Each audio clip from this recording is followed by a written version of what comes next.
Hi ನಮಸ್ತೆ ಎಲ್ಲರಿಗೂ. ಇವತ್ತು ನಾನು ನಿಮಗೆ ಹಿತ್ಕಿದ ಬೇಳೆ ಸಾರು ಯಾವ ರೀತಿ ಮಾಡೋದು ಅಂತ ತೋರಿಸ್ಕೊಡ್ತೀನಿ. ಈ ಹಿತ್ಕಿದ ಬೇಳೆ ಸಾರು ಅಂತೂ ತುಂಬಾ ಚೆನ್ನಾಗಿರುತ್ತೆ ಟೇಸ್ಟಲ್ಲಿ. ನನಗಂತೂ ಹಿತ್ಕಿನ ಬೇಳೆ ಸೀಸನ್ ಅಂದರೆ ತುಂಬ ಇಷ್ಟ. ನನಗಂತೂ ಹಿತ್ಕಿನ ಬೇಳೆ ಸಾರು ಅಂದರೆ ತುಂಬಾ ಇಷ್ಟ. ಇದರಲ್ಲಂತೂ ಡಿಫ್ರೆಂಟಾಗಿ ಮಾಡ್ತೀನಿ ನಾನು. ಇನ್ನೂ ನೀವು ನನ್ನ ಚಾನಲ್ನ ಸಬ್ಸ್ಕ್ರೈಬ್ ಮಾಡ್ಕೊಂಡಿಲ್ಲ ಅಂದರೆ ಈಗಲೇ ಸಬ್ಸ್ಕ್ರೈಬ್ ಮಾಡ್ಕೊಳ್ಳಿ. ಹಾಗೆ ಬೆಲ್ಲೈಕನ್ನ ಪ್ರೆಸ್ ಮಾಡಿ. ಫಸ್ಟು ಇವಾಗ ನಾನು ಎಣ್ಣೆ ಹಾಕ್ಕೋತಾ ಇದ್ದೀನಿ. ಇಲ್ಲಿ ನಾನು ಮಸಾಲೆಗೆ ಹುರ್ಕೋತಾ ಇರೋದು. ನಾನು ಇಲ್ಲಿ 1 ಈರುಳ್ಳಿ ಹಾಕ್ಕೋತಾ ಇದ್ದೀನಿ, ಒಂದು 12 ಹಸಿಮೆಣ್ಸಿನ್ಕಾಯಿ ಹಾಕ್ಕೋತಾ ಇದ್ದೀನಿ. ನಿಮಗೆ ಖಾರ ಎಷ್ಟು ಬೇಕು ಅಷ್ಟು ಹಾಕ್ಕೊಳ್ಳಿ. 1 ಇಂಚ್ ಆಗೋಷ್ಟು ಶುಂಠಿ ಹಾಕ್ಕೋತಾ ಇದ್ದೀನಿ, ಒಂದು 5 ಲವಂಗ ಹಾಕ್ಕೋತಾ ಇದ್ದೀನಿ, ಮತ್ತು ಒಂದು ಸ್ವಲ್ಪ ಚಕ್ಕೆ ಹಾಕ್ಕೋತಾ ಇದ್ದೀನಿ. ಇದನ್ನು ಚೆನ್ನಾಗಿ ಹುರ್ಕೋಬೇಕು. ಇಲ್ಲಿ ನಾನು ಸ್ವಲ್ಪ ಅರಿಶಿನ ಕೊಂಬು ಸೇರಿಸ್ಕೊತಾ ಇದ್ದೀನಿ. ಅರಿಶಿನ ಕೊಂಬು ಹಾಕ್ಕೊಳೋದ್ರಿಂದ ಟೇಸ್ಟ್ ಬೇರೆ ಥರನೇ ಇರುತ್ತೆ. ಇದು ಚೆನ್ನಾಗಿ ಹುರ್ಕೊಂಡ್ಮೇಲೆ 2 ಸ್ಪೂನ್ ಆಗೋಷ್ಟು ಎಳ್ಳು ಹಾಕ್ಕೋತಾ ಇದ್ದೀನಿ. ಇದು ಚಿಕ್ಕ ಸ್ಪೂನು. ಇದು ಚೆನ್ನಾಗಿ ಹುರ್ಕೊಂಡಾದ್ಮೇಲೆ ಸ್ವಲ್ಪ ಕೊತ್ತಂಬರಿ ಸೊಪ್ಪು ಸೇರಿಸ್ಕೊತಾ ಇದ್ದೀನಿ, ಮತ್ತು 1 ಸ್ಪೂನ್ ಆಗೋಷ್ಟು ಜೀರಿಗೆ ಸೇರಿಸ್ಕೊತಾ ಇದ್ದೀನಿ. ಇದು ಚೆನ್ನಾಗಿ ಹುರಿದಾದ್ಮೇಲೆ ಇದು ಆರಕ್ಕೆ ಬಿಡಬೇಕು. ತಣ್ಣಗಾದ್ಮೇಲೆ ಇಲ್ಲಿ ನಾನು 1 ಕಪ್ ಆಗೋಷ್ಟು ಕೊಬ್ಬರಿ ತೊಗೊಂಡಿದ್ದೀನಿ, ಮತ್ತು ನಾವು ಹುರಿದಿಟ್ಕೊಂಡಿದ್ವಲ್ಲ ಆ ಮಸಾಲೆನೂ ಸೇರಿಸ್ಕೊತಾ ಇದ್ದೀನಿ, ಮತ್ತು 2 ಸ್ಪೂನ್ ಆಗೋಷ್ಟು ಧನಿಯಾ ಸೇರಿಸ್ಕೊತಾ ಇದ್ದೀನಿ. ಸ್ವಲ್ಪ ನೀರು ಸೇರಿಸ್ಕೊಂಡು ಇದನ್ನು ಚೆನ್ನಾಗಿ ಫೈನ್ ಪೇಸ್ಟ್ ಮಾಡ್ಕೋಬೇಕು. ಮತ್ತು ಇಲ್ಲಿ ನಾನು 1 ಸ್ಪೂನ್ ಆಗೋಷ್ಟು ಚಿಕ್ಕ ಸ್ಪೂನ್ ಆಗೋಷ್ಟು ಎಣ್ಣೆ ಹಾಕ್ಕೊಂಡಿದ್ದೀನಿ, ಮತ್ತು 1 ಹಿಡಿ ಆಗೋಷ್ಟು ಕಾಳು ಹಾಕ್ಕೊಂಡಿದ್ದೀನಿ. ಈ ಥರ ಕಾಳು ಸೇರಿಸಿ ರುಬ್ಕೊಳ್ಳೋದ್ರಿಂದ ಸಾರು ತಿಕ್ನೆಸ್ ಬರುತ್ತೆ ಮತ್ತು ಟೇಸ್ಟ್ ಚೆನ್ನಾಗಿರುತ್ತೆ. ಮತ್ತು ಈ ಮಸಾಲೆಲೇ ಗೊತ್ತಾಗುತ್ತೆ ಎಷ್ಟು ಘಮ ಘಮ ಅಂತಿರುತ್ತೆ ಸಾರು ಅಂತ, ಅಷ್ಟು ಘಮ ಇರುತ್ತೆ ಮಸಾಲೆನೇ. ಇಲ್ಲಿ ಫಸ್ಟ್ ನಾನು ಒಗ್ಗರಣೆ ಮಾಡೋಕ್ಕೆ ಸ್ವಲ್ಪ ಎಣ್ಣೆ, ಸಾಸಿವೆ, 1 ಈರುಳ್ಳಿ ಹಾಕ್ಕೊಂಡಿದ್ದೀನಿ. ಇದು ಸ್ವಲ್ಪ ಫ್ರೈ ಆದಮೇಲೆ ಸ್ವಲ್ಪ ಕರಿಬೇವು ಸೇರಿಸ್ಕೊತಾ ಇದ್ದೀನಿ. ನಾನು ಇಲ್ಲಿ 2 kg ಅವರೆಕಾಯಿ ತೊಗೊಂಡಿದ್ದೀನಿ, ಅದನ್ನ ಎತ್ತಿಟ್ಕೊಂಡಿದ್ದೀನಿ. ನಾನು ಇಲ್ಲಿ ಎಷ್ಟು ಕಾಳು ತೊಗೊಂಡಿದ್ದೀನೋ ಅದರಲ್ಲಿ ಅರ್ಧ ಕಾಳು ಇಲ್ಲಿ ಸೇರಿಸ್ಕೊತಾ ಇದ್ದೀನಿ, ಮತ್ತು ನಾವು ಮಾಡಿಟ್ಕೊಂಡಿರೋ ಮಸಾಲೆಯಲ್ಲಿ ಅರ್ಧ ಮಸಾಲೆ ಮಾತ್ರ ಇಲ್ಲಿ ಸೇರಿಸ್ಕೊತೀನಿ.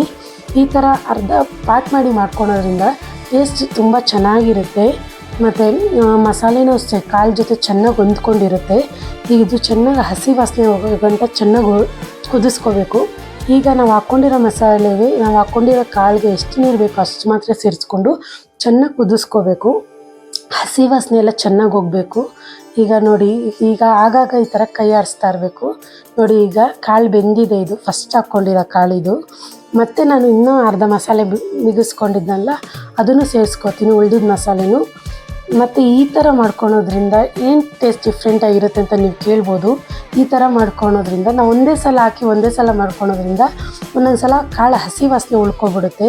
ಈ ಥರ 2 ಸಲ ಮಾಡ್ಕೊಳೋದ್ರಿಂದ ಸಾರು ತಿಕ್ನೆಸ್ ಬರುತ್ತೆ. ಫಸ್ಟ್ ಹಾಕ್ಕೊಂಡಿರೋ ಕಾಳು ತುಂಬ ಚೆನ್ನಾಗಿ ಬೆಂದಿರುತ್ತೆ, ಮತ್ತು ನಾವು ಹಾಕ್ಕೊಂಡಿರೋ ಕಾಳು ಆಗಾಗ್ಗೆ ಬಾಯಿಗೆ ಸಿಗ್ತಾ ಇರುತ್ತೆ. ಇಲ್ಲಿ ನಾನು 2 ಬದನೆಕಾಯಿನ ಹಾಕ್ಕೋತಾ ಇದ್ದೀನಿ. ನೀವು ಜಾಸ್ತಿ ಬೇಕಾದ್ರೆ ಹಾಕ್ಕೋಬೋದು, ಆಲೂಗಡ್ಡೆ ಬೇಕಾದ್ರೂ ಸೇರಿಸ್ಕೋಬೋದು. ನನಗೆ ಆಲೂಗಡ್ಡೆ ಹಾಕ್ಕೊಂಡ್ರೆ ಇಷ್ಟ ಆಗೋಲ್ಲ, ನನಗೆ ಈ ಥರ ತುಂಬ ಇಷ್ಟ ಆಗುತ್ತೆ. ಮತ್ತು ಅವರೆಕಾಯಿ ಸೀಸನ್ ಅಂದರೆ ನನ್ನ ಫೇವ್ರೆಟ್ ಸೀಸನ್ ಇದು.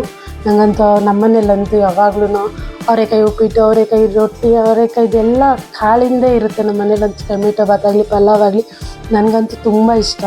ಈ ಸಾರಂತೂ ತುಂಬಾ ಇಷ್ಟ. ನನ್ನ ಮಗ ಫೇವ್ರೆಟ್ ಸಾರು ಇದು. ನಾನಿಲ್ಲಿ ಒಗ್ಗರಣೆ ಮಾಡ್ಕೊಳೋಕ್ಕೆ ಸ್ವಲ್ಪ ತುಪ್ಪ ಹಾಕ್ಕೋತಾ ಇದ್ದೀನಿ. ಈ ಥರ 2 ಸಲ ಒಗ್ಗರಣೆ ಮಾಡ್ಕೊಳೋದ್ರಿಂದ ಟೇಸ್ಟು ಘಮ್ ಅಂತ ಇರುತ್ತೆ, ಟೇಸ್ಟು ತುಂಬ ಚೆನ್ನಾಗಿರುತ್ತೆ. ನಾನು ತುಪ್ಪ ಯೂಸ್ ಮಾಡ್ತಾಯಿದ್ದೀನಿ ಇನ್ನೊಂದು ಸಲ ಒಗ್ಗರಣೆ ಮಾಡೋಕ್ಕೆ. ನಾನು ಸ್ವಲ್ಪ ಸಾಸಿವೆ, 1 ಈರುಳ್ಳಿ, ಸ್ವಲ್ಪ ಕರಿಬೇವು ಹಾಕ್ಕೊಂಡಿದ್ದೀನಿ ಇನ್ನೊಂದು ಸಲ ಒಗ್ಗರಣೆ ಮಾಡೋಕ್ಕೆ. ಈಗ ಒಗ್ಗರಣೆನ ಸಾರಿಗೆ ಸೇರಿಸ್ಕೊಂಡು ಮತ್ತೊಂದು ಸಲ ಚೆನ್ನಾಗಿ ಕುದಿಸ್ಕೋಬೇಕು. ನಾನು ಒಗ್ಗರಣೆ ಮಾಡೋಕ್ಕೆ ಮುಂಚೆ ಸ್ವಲ್ಪ ಉಪ್ಪು ಹಾಕಿದ್ದೆ. ಈಗ ಬೇಕಾದ್ರೆ ಟೇಸ್ಟ್ ನೋಡ್ಕೊಂಡು ಇನ್ನೊಂದು ಸ್ವಲ್ಪ ಬೇಕಾದ್ರೆ ಸೇರಿಸ್ಕೊಳ್ಳಿ. ಈಗ ಕೊತ್ತಂಬರಿ ಸೊಪ್ಪು ಹಾಕ್ಕೊಂಡು ಚೆನ್ನಾಗಿ ಕುದಿಸ್ಕೋಬೇಕು.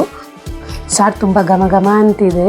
ನಾವು ಹಿತ್ಕಿನ ಬೇಳೆ ಸಾರು ಮಾಡಿರೋದು ಅಟ್ಲೀಸ್ಟ್ ಒಂದು 2-3 ಮನೆಗಾದರೂ ಗೊತ್ತಾಗಲಿಲ್ಲ ಅಂದರೆ ನಾವು ಹಿತ್ಕಿನ ಬೇಳೆ ಸಾರು ಮಾಡಿದ್ದೇ ವೇಸ್ಟು. ನೀವು ಈ ಥರ ಒಂದು ಸಲ ಟ್ರೈ ಮಾಡಿ, ನಿಮ್ಮ ಪಕ್ಕದ ಮನೆಯವ್ರ ಗಂಟ ಹೋಗುತ್ತೆ ಈ ಸ್ಮೆಲ್ಲು. ಮುದ್ದೆ ಜೊತೆ ಅಂತೂ ಸಾರು ತುಂಬ ಚೆನ್ನಾಗಿತ್ತು. ನೀವು ಟ್ರೈ ಮಾಡಿ ಹೇಗಿತ್ತು ಅಂತ ಕಮೆಂಟಲ್ಲಿ ತಿಳಿಸಿ. ಲೇ ಇವಳೆ, ಪಕ್ಕದ ಮನೆಯವ್ರು ಸಾರಿಗೆ ಬಂದರು ನೋಡೆ.